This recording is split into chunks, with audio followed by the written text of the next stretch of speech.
Queremos empezar todavía.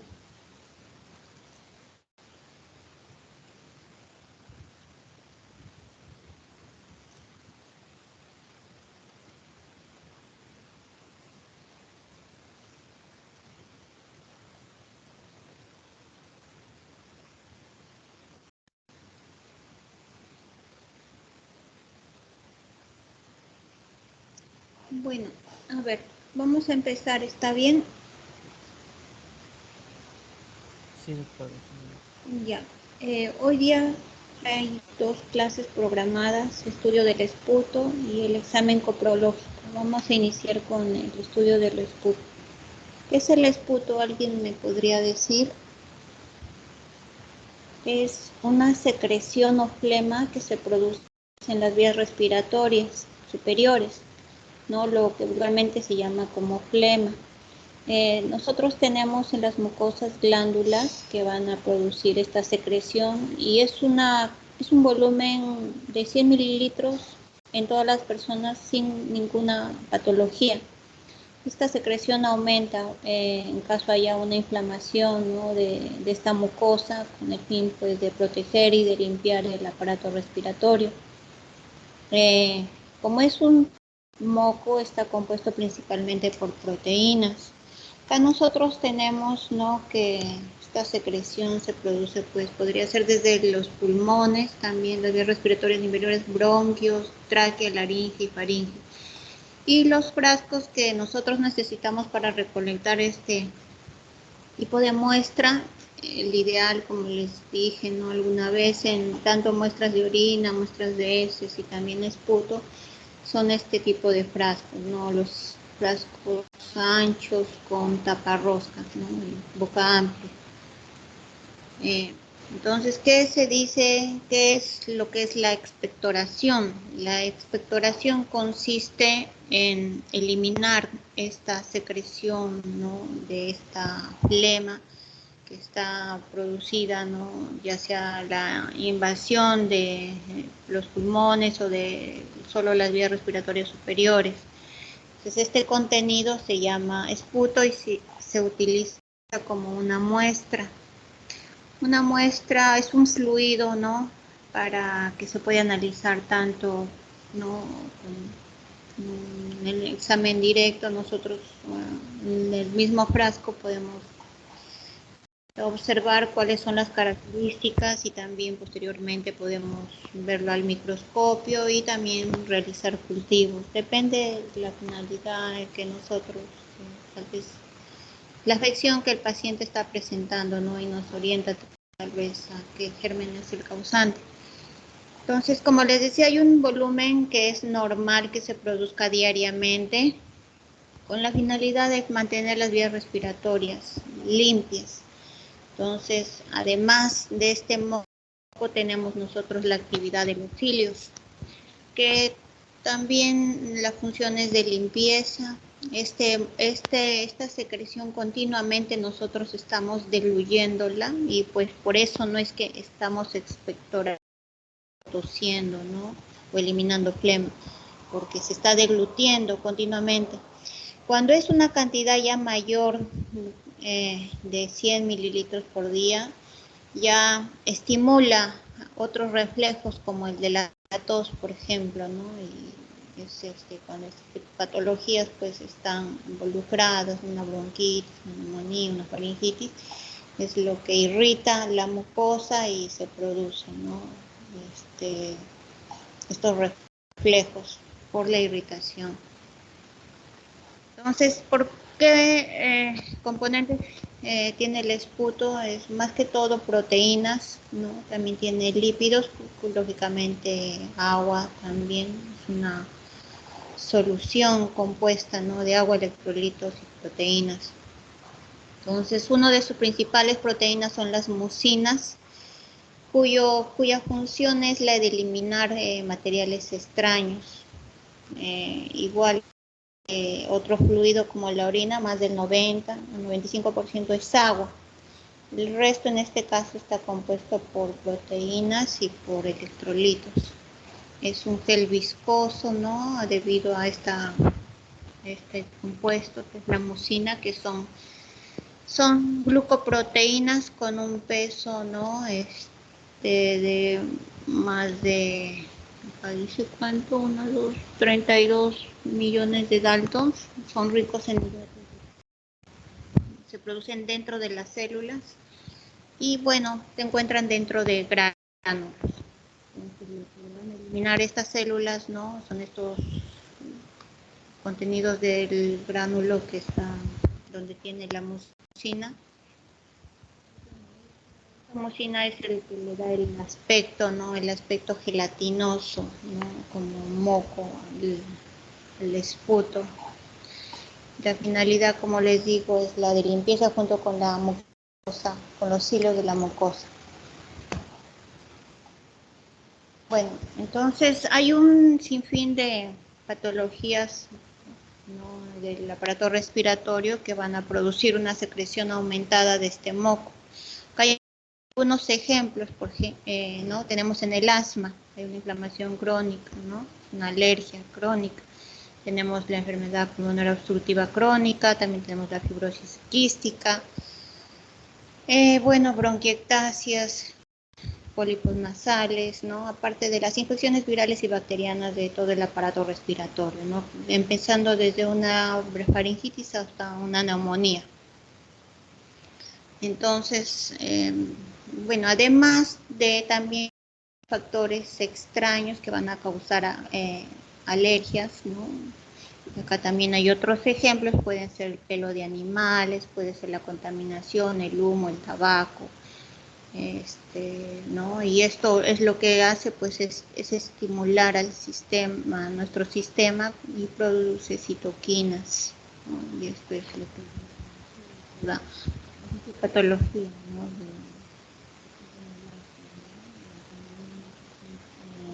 En el caso de los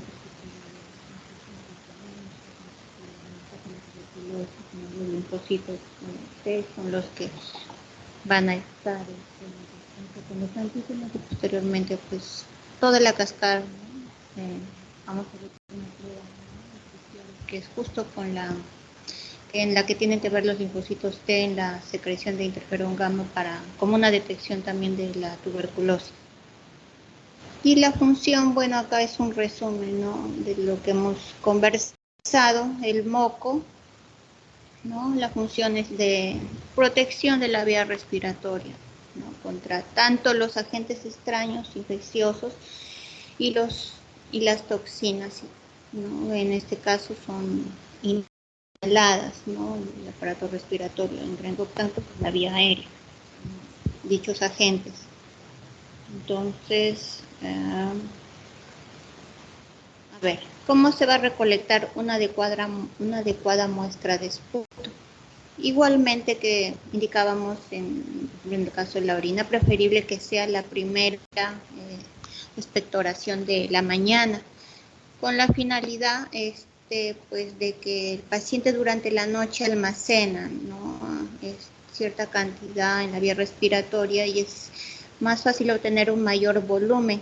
Aparte, igualmente que no haya ingerido líquido aún para que no esté, digamos, no, aparte de contaminarse con el líquido del gastrointestinal ¿no? Que digamos sea más puro, ¿no? Y el no diluido y el mayor acumulado durante la noche.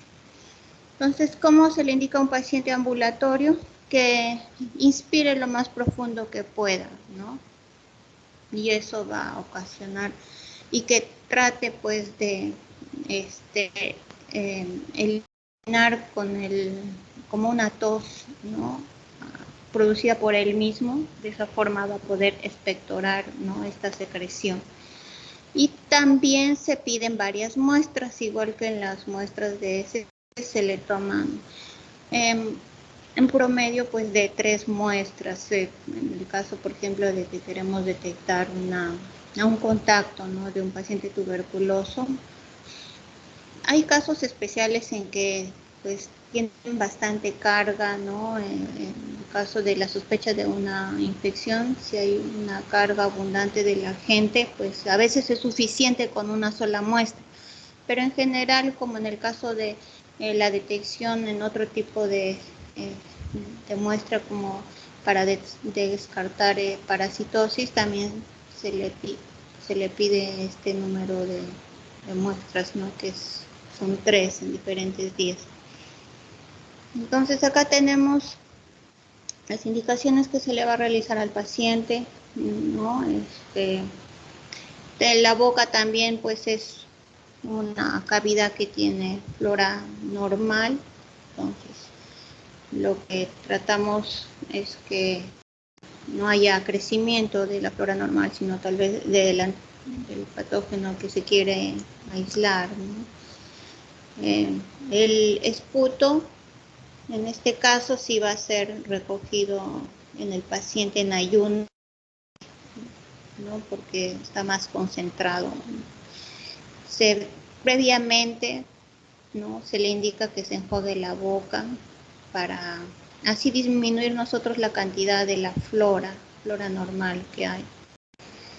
Preferible si el enjuague no tiene algún antiséptico de esos comerciales, no es necesario alguna marca especial.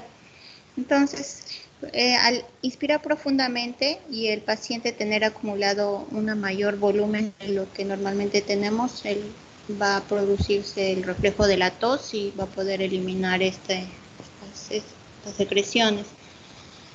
Y el envase es el de boca ancha con cierre hermético, ¿no? Y si se va a procesar para cultivo, los frascos tienen que ser estériles.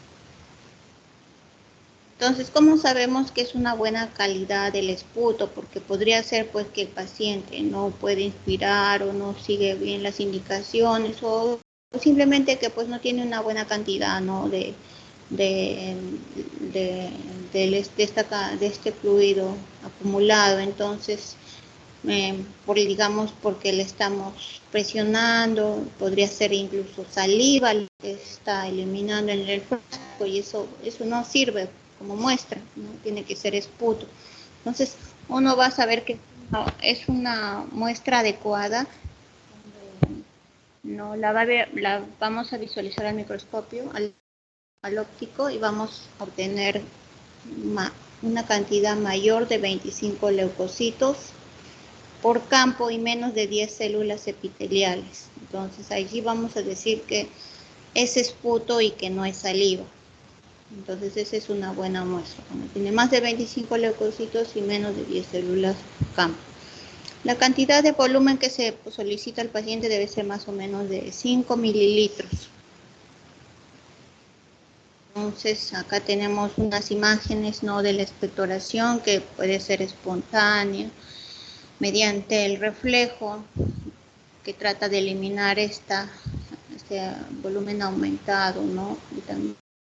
Entonces, y la otra podría ser ya con ayuda, podría ser ¿no? Varias técnicas se podrían utilizar. Por ejemplo, ¿no?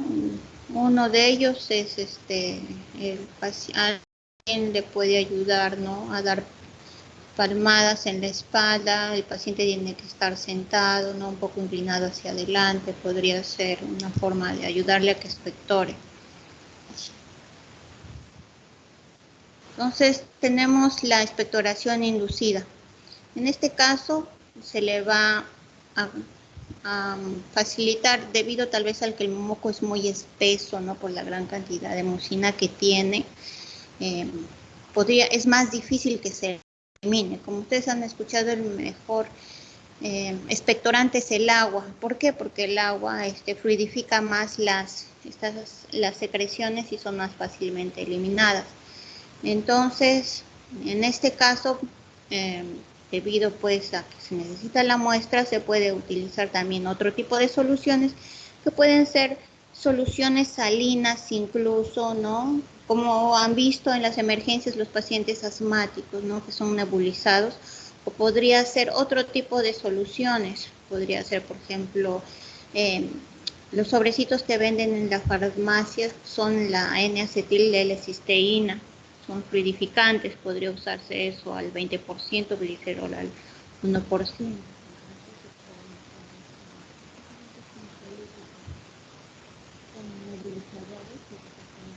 Nos ayuda a como todo el moco que nosotros producimos son aspirados, en el caso de los pacientes igualmente. Entonces se le coloca una sonda al paciente, ¿no? Que todas esas secreciones son deglutidas mientras el paciente está durmiendo. ¿En qué caso? Por ejemplo, en los extremos de edad, ¿no? Los bebés no van a poder expectorar, niños pequeños no van a poder expectorar y tal vez los pacientes de muy edad avanzada tampoco lo hagan. Entonces lo que se realiza pues es colocarles en el estómago en la primera hora de la mañana, igualmente para aspirar todas esas secreciones deglutidas, una sonda nasogástrica. Se coloca por la sonda agua destilada y se aspira con una jeringa, 20 a 25 mililitros. Siempre las muestras se trata de llevar lo antes posible dentro de la hora del laboratorio, ¿no? Para ser analizadas. Otro tipo de toma de muestra del esputo es la aspiración transtraqueal. En este caso se va a hacer con una aguja la introducción de un catéter a través de la tráquea, ¿no? Como dice, aspiración transtraqueal. Entonces ahí, bueno, no va a haber contaminación con la boca, ¿no? Se va a aspirar el esputo, y el germen que se halle, pues probablemente no sea parte de la flora normal. Esto se va a utilizar en infecciones graves, cuando no ha sido efectiva, ¿no? La indicación que se le hizo al paciente, o tal vez por la sonda nasogástrica tampoco, ¿no? Demasiada solución salina y muy diluida. Entonces, tenemos la sospecha también de una infección por anaerobios, o bueno, pues se contamina con la flora, la boca. No se puede hacer pues una punción con aguja también, todas estas técnicas tienen sus contraindicaciones. En este caso sería en una paciente con trastornos de la coagulación, no se podría realizar. En una tos no controlable igualmente, porque le vamos a ocasionar, ¿no? Más el reflejo. En caso de hipoxemia igualmente. Y bueno, las complicaciones pues podemos producirle un enfisema subcutáneo en la aspiración, ¿no? Traqueal. Y otra técnica que tenemos es el lavado broncoalveolar. En este caso se utiliza un instrumento especial que se llama fibrobroncoscopio. Tenemos también en este caso la ventaja de que tampoco no hay mucha contaminación de la muestra. ¿Y en qué casos pues se va a realizar? En pacientes que están inmunodeprimidos, ¿no? Mayormente lavado bronquioalveolar en pacientes que tengan alguna infección por nocardia o en una micosis, ¿no? El paciente VIH, por ejemplo, complicado con cándida, ¿no? En una neumonía típica también se indica el lavado bronquioalveolar. La técnica se llama broncoscopía.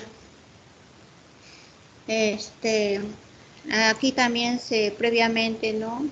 Se podría utilizar pues una solución, ¿no? Porque es como lo dice acá, un lavado de los bronquios y de los alveolos.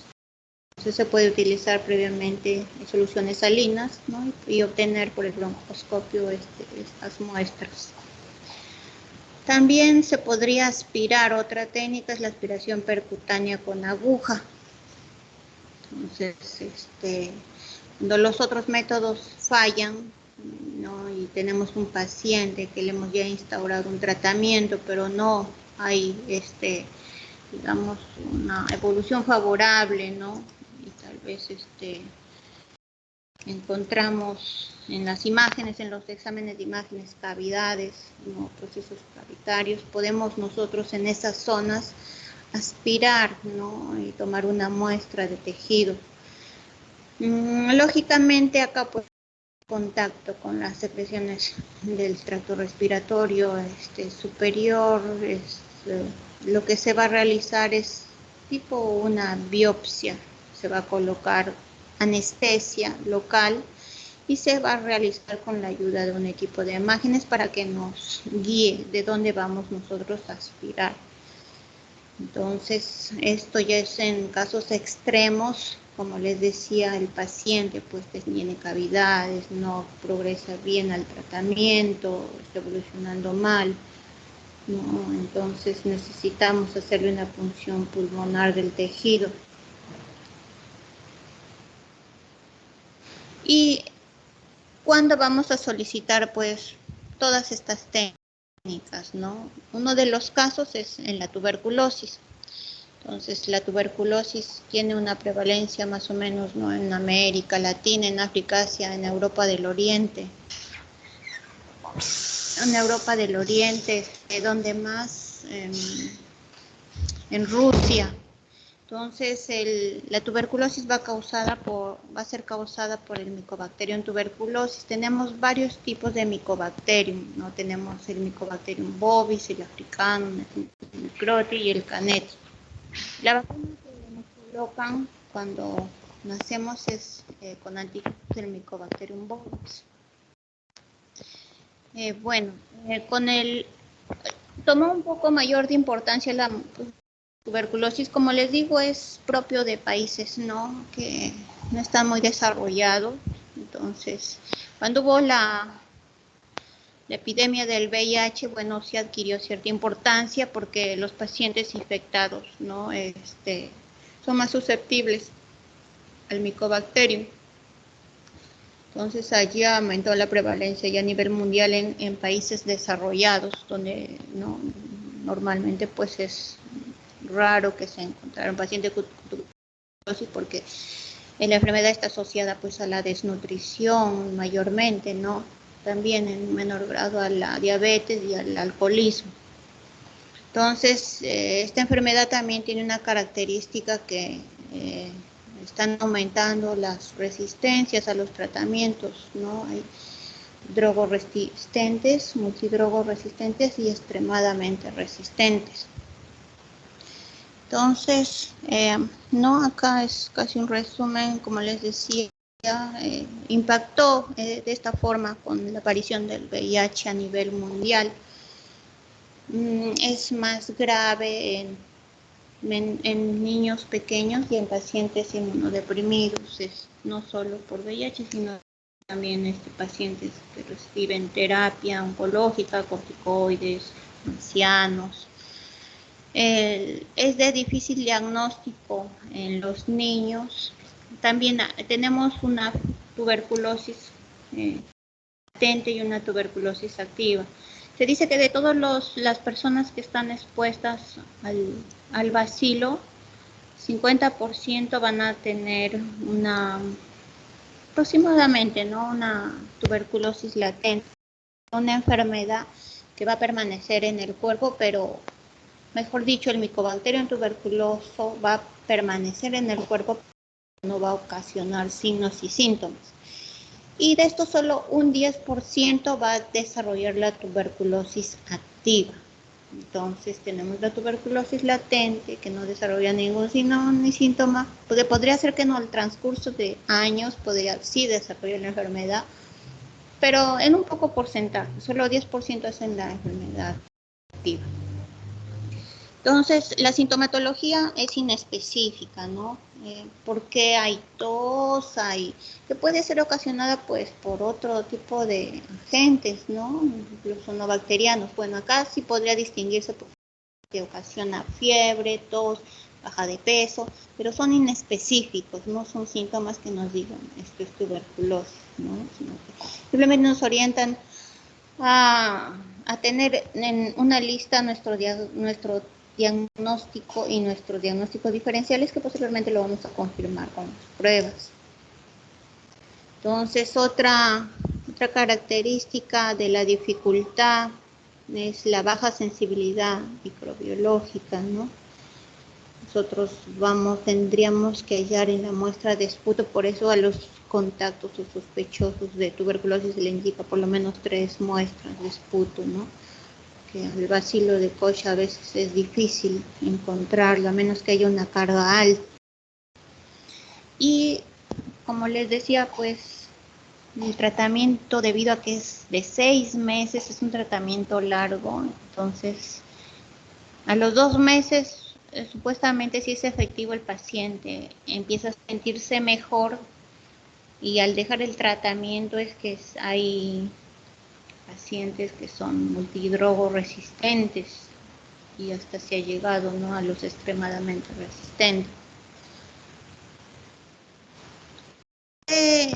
Entre los exámenes que le realizamos, por ejemplo, a un contacto, ¿no?, o a un sospechoso de una infección por Mycobacterium tuberculosis, está la prueba de Mantoux, que es la prueba de tuberculina. ¿Qué es la prueba de tuberculina? Pues es el PPD, ¿no?, la prueba de proteína purificado, que simplemente es un antígeno del Mycobacterium, ¿no?, tuberculosis, que se va a introducir pues con una jeringa, de ahí tu nombre es jeringa de tuberculina, dentro de la dermis. Este antígeno está atenuado, y es una técnica que, si está bien hecha, pues no va a llegar al tejido subcutáneo, sino simplemente a la dermis. Se tiene que formar una papulita de 6 a 10 milímetros, y esta papulita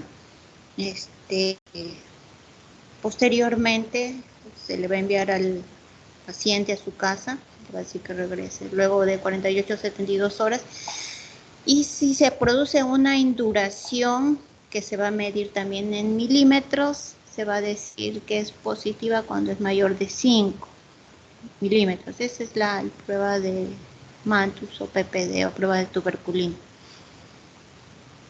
¿Qué es el IGRA? IGRA en inglés significa A de ensayo, R de liberación del interferón gamma. Es una prueba, ¿no?, que indica infección por Mycobacterium tuberculosis, son los IGRAs. En este caso, lo que se realiza es una toma de sangre a los pacientes. Después vamos a hablar un poco más de ellos. Tiene unas ventajas para el PPD. Como saben, el PPD podría ser, va a ser positivo. Ustedes, al colocarle un antígeno del Mycobacterium tuberculosis en la dermis, y el paciente haber estado expuesto al Mycobacterium, lógicamente tiene anticuerpos, entonces va a producir la induración. Pero va a haber casos en que sea falso negativo o falso positivo. Falso negativo, ¿en qué podría ser? En pacientes que no forman estos anticuerpos tan fácilmente, o sea, en pacientes inmunodeprimidos. ¿Y cuándo sería un falso positivo? El problema del PPD es que estos antígenos utilizados, ¿no?, en la fabricación de este PPD, de este proteín, de esta purificado proteín proteico, es que tiene todos estos micobacterios, tanto el tuberculoso como el bovis, y los demás micobacterios tienen antígenos en común. Entonces, si un paciente ha sido vacunado hace poco, entonces el PPD le va a salir positivo, ¿no?, porque su cuerpo está formando anticuerpos por la vacuna. Ese podría ser un falso positivo. Entonces, tiene ciertas desventajas, no es muy específico, en pocas palabras. En cambio, el IGRA sí es más específico. En este caso se toma muestra de sangre. Hay dos formas de hacer el IGRA. Una es el cuantiferón y otra es el spot, en la cual se va a centrifugar y se va a separar a los monocitos. Entonces se va a medir la cantidad de interferón gamma que es producida por los linfocitos, que en este caso los linfocitos que han tenido contacto con el Mycobacterium de tuberculosis van a secretar este interferón gamma. Si no han tenido contacto con el Mycobacterium de tuberculosis, no van a secretar este interferón gamma. Entonces el resultado va a ser negativo y positivo en los casos de que los linfocitos han tenido contacto con el Mycobacterium tuberculosis. Otra definición, ¿qué es contacto o exposición a tuberculosis? Bueno, la familia, la persona que ha estado expuesta a un paciente tuberculoso. Y bueno, en este tipo de contactos lo que se realiza aparte, ¿no?, de la prueba de Matus y si hay disponibilidad del LIGRA, pues se hace el LIGRA, se le toma una radiografía de tórax, ¿no? Y bueno, se le hace pues, historia clínica, ¿no? Aquí viene lo que es la infección tuberculosa latente. Es un individuo que no tiene síntomas, ¿no? No tiene síntomas, pero cuando le hacen su PPD y su IGRA o su IGRA, resulta que es positivo, ¿no? Pero no tiene ninguna clínica de tuberculosis. La enfermedad tuberculosa es el que tiene la clínica o no podría tenerla, pero en la radiografía de tórax tiene una imagen positiva de bacterio, de granuloma. ¿Qué es una tuberculosis multiresistente? Pues es la resistente al menos a la isoniazida y a la rifampicina. Ahí tenemos una tuberculosis extremadamente resistente.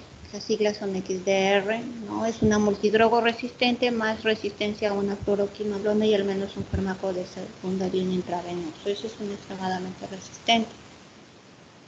Entonces tenemos varios tipos de tuberculosis. La que mayormente los casos se presentan pues son la pulmonar. También tenemos que afectan a otros órganos, ¿no? Tenemos también la tuberculosis linfática, la tuberculosis que afecta a las meninges, la tuberculosis biliar, la tuberculosis intestinal de los huesos, otro tipo de tuberculosis, pero mayormente la tuberculosis. Bueno, la historia clínica no fundamental, y lógicamente los factores epidemiológicos. Bueno, en nuestro medio no es extraño, pero sí pues en otros países, como les decía, desarrollados, entonces allí sí van a tener que, supongamos que ustedes ya no hacen su especialidad o se van a trabajar a otro país, otro continente. Entonces allí se van a tener que indagar, ¿no? De dónde es origen, ¿no? El contacto, si en esta zona hay un foco, ¿no? Si el paciente pues es oriundo de América o de Asia, o también investigar como ahora la prevalencia aumentó en el caso de pacientes con VIH, también investigar pues si hay una infección, ¿no? Que hizo que el Mycobacterium sea oportuno para, ¿no?, ocasionarle también una infección añadida. Entonces, fundamental los signos y síntomas clínicos que les va a hacer sospechar, porque como les dije no eran específicos. Se le va a realizar las pruebas inmunológicas tanto de la tuberculina o el IGRA si está disponible, la imagen de rayos, no de tórax, van a ver si hay alguna alteración radiológica. Y pues la detección en examen, ¿no?, de laboratorio, ya sea por el examen directo, con la detección de Ziel-Nielsen o también en un cultivo. Entonces, la rentabilidad, pues la prueba de tuberculina es sensible en un 85 a 90%, pero el problema es que va a ser falso positivo en pacientes vacunados, ¿no? Porque la vacuna también tiene el antígeno de Mycobacterium y el P y el proteín purificado tiene el antígeno, pero no solo propio del Mycobacterium tuberculoso, sino también el común. Entonces, si el paciente recién se ha vacunado, también va a dar un falso positivo, porque el Mycobacterium bovis, del que se lo vacuna, también es en común con el Mycobacterium tuberculosis. Entonces, en ese caso, vamos a necesitar un periodo, ¿no?, aproximado, si es que son las detecciones por anticuerpos se va a formar después de que ha tenido contacto con el agente, ¿no? Tenemos anticuerpos que se pueden formar a los 5, a los 7 días, a la semana. En este caso, si ha habido un contacto con el Mycobacterium, para que se formen los anticuerpos deben pasar por lo menos de 2 a 12 semanas para que el resultado de la prueba de tuberculina sea positivo.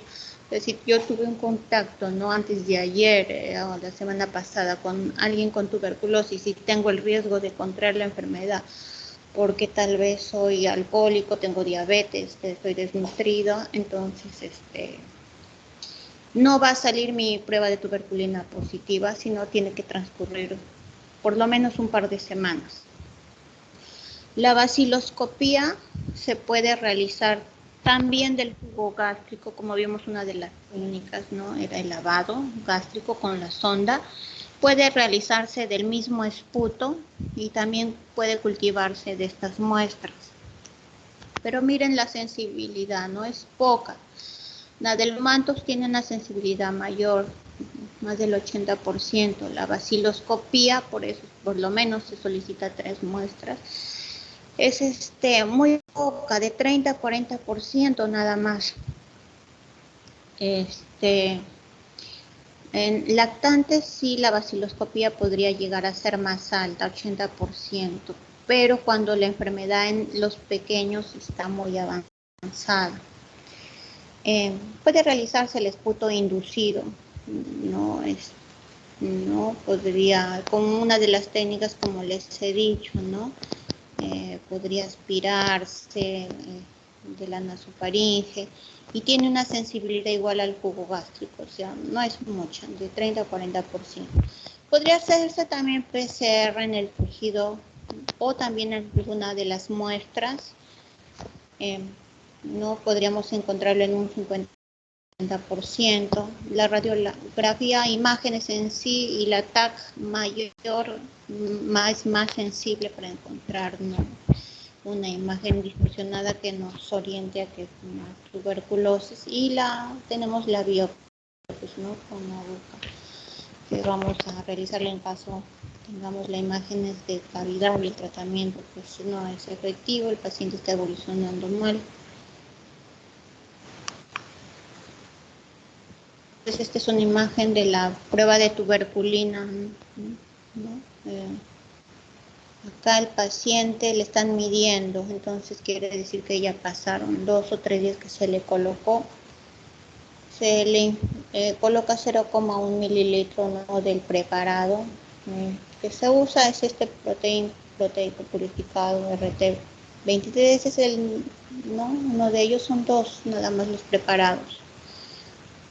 Y bueno, para que la técnica se diga que fue realizada el primer día que él vino, se le forma una papulita en la dermis de 6 a 10 milímetros, porque podrían haber falsos positivos porque la técnica es mala y el personal no tiene mucha experiencia, o sea, en lugar de ponerle en la dermis, le colocan en el subcutáneo y podrían originarle un hematoma, y como saben, el hematoma es duro, entonces podría a la hora de lectura y venir el paciente a los 2 o 3 días, lo que están palpando no es la induración propia de los anticuerpos, ¿no?, sino es un hematoma que se le produjo. Entonces la técnica tiene que ser realizada, ¿no?, adecuadamente. Acá están las semanas que tiene que transcurrir por lo menos para que sea positivo si es que el paciente tuvo contacto con el Mycobacterium, y la medida de la induración se realiza en milímetros, no se coloca en cruces, porque hay, bueno, sí exámenes que se colocan positivo, negativo, pero en este caso se tiene que colocar en milímetros. Entonces, otra técnica, como les decía, es el IGRAS, que es el ensayo de liberación de interferón gamma por los linfocitos T. Nosotros tenemos que los linfocitos TSD4 helper 1 son los que van a secretar este interferón, los que han estado en contacto con el Mycobacterium tuberculosis. Entonces, lo que se va a realizar es la toma de muestra de sangre. Hay 2 técnicas del IGRA, una con la sangre entera y otra que es más laboriosa, pero se dice que es más sensible, en la que tienen que todavía centrifugar y separar los monocitos.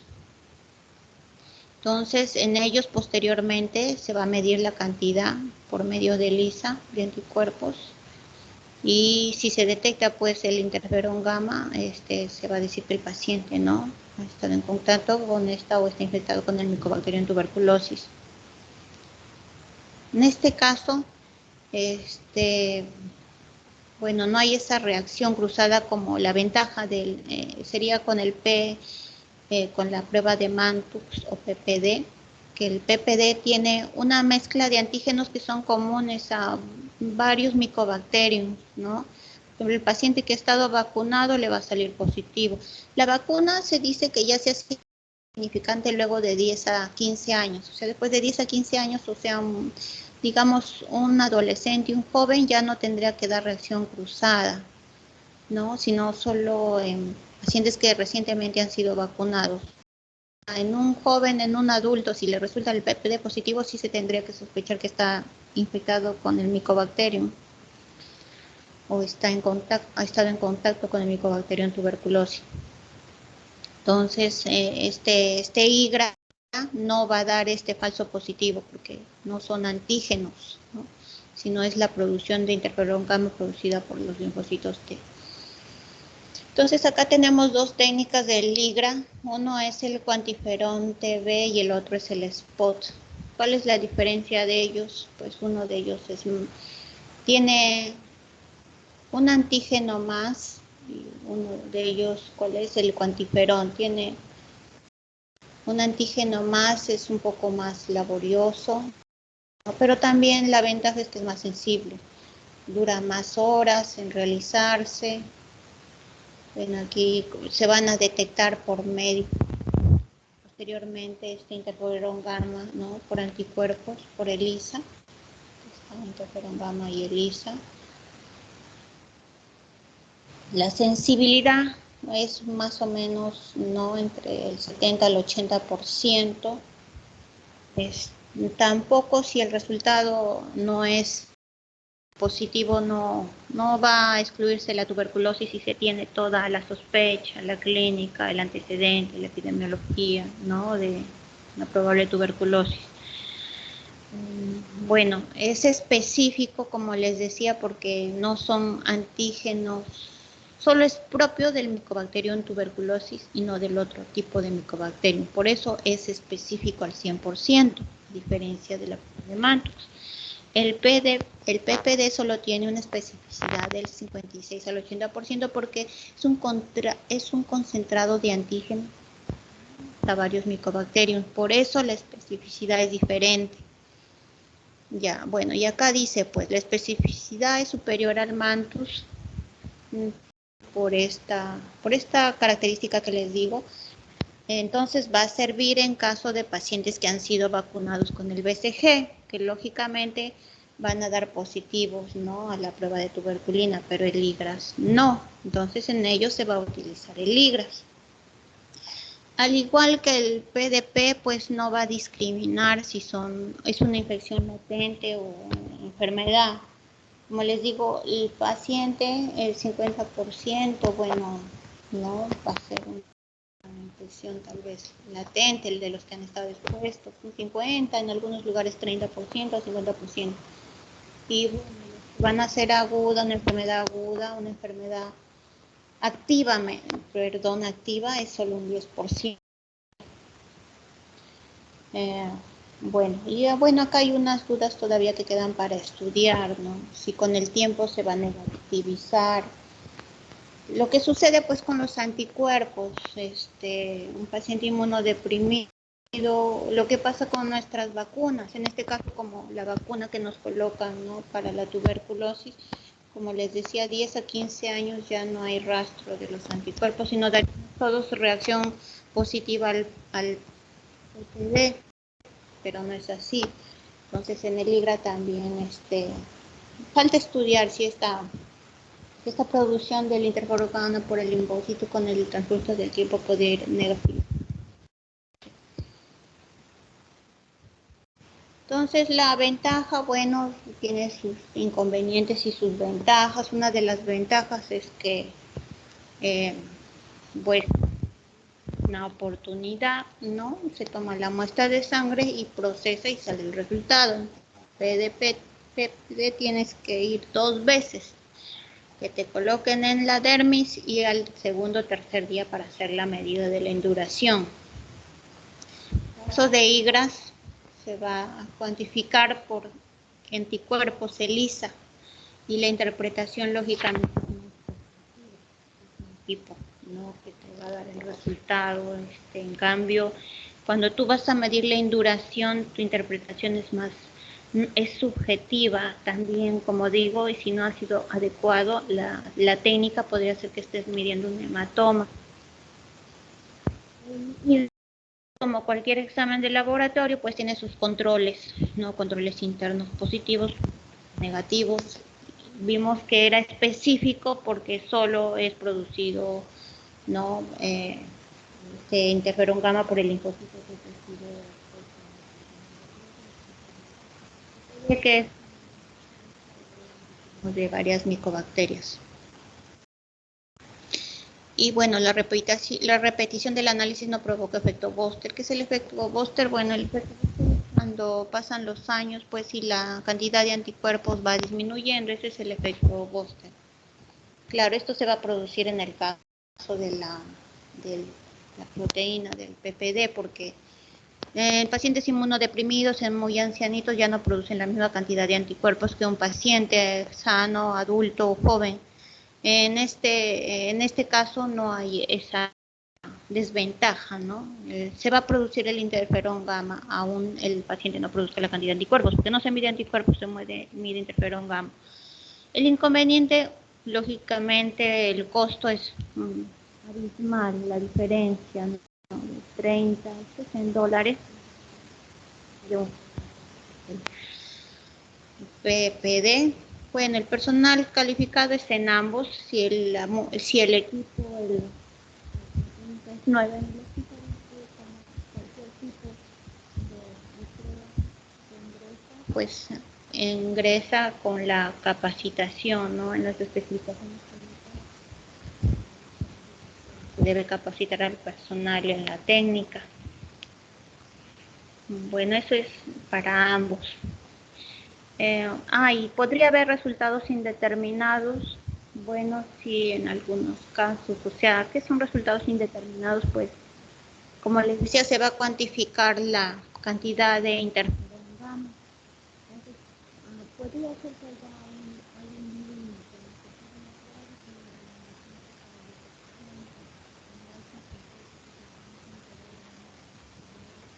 Se hacen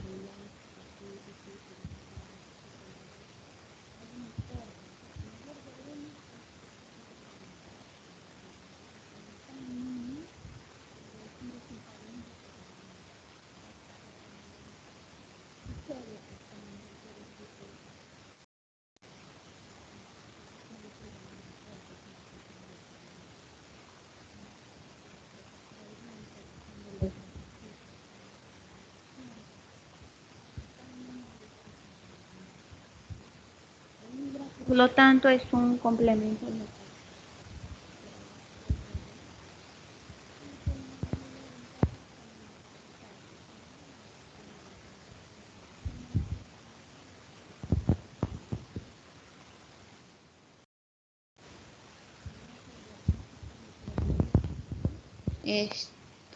Que se realiza pues con las muestras que se va a emitir del esputo. En niños se tiene que obtener la muestra de las otras técnicas porque es muy difícil que ellos lleguen a expectorar, ya sea por jugo gástrico, no los aspirandos de sonda nasogástrica cuando el niño en la mañana esté en ayunas.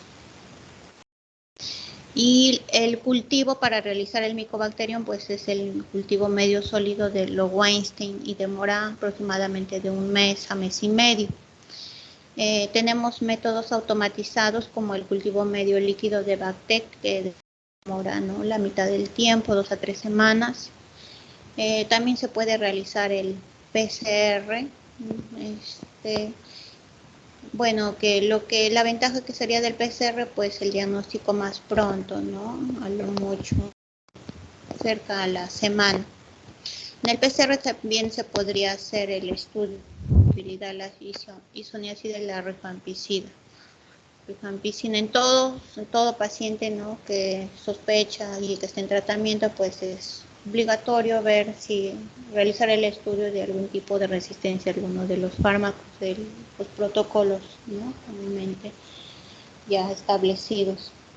O sea, acá tenemos, por ejemplo, en el microscopio óptico, ¿no?, con la tinción de Ziel-Nielsen, así se observan los bacilos de Koch, así un color fucsia, ¿no?, y el bacilo es debido a su forma. Es una muestra de esputo. Cuando tiene bastante carga, pues es fácil encontrarlo, pero si no, pues se tiene que revisar toda la lámina, ¿no? Y como les digo, 3 muestras como mínimo. Pero por ejemplo, acá tiene una gran cantidad de bacilos. Es fácil localizarlos en estos casos, pero no siempre es así. Entonces, esto es en cuanto al esputo. ¿Alguna pregunta mientras voy poniendo la otra clase?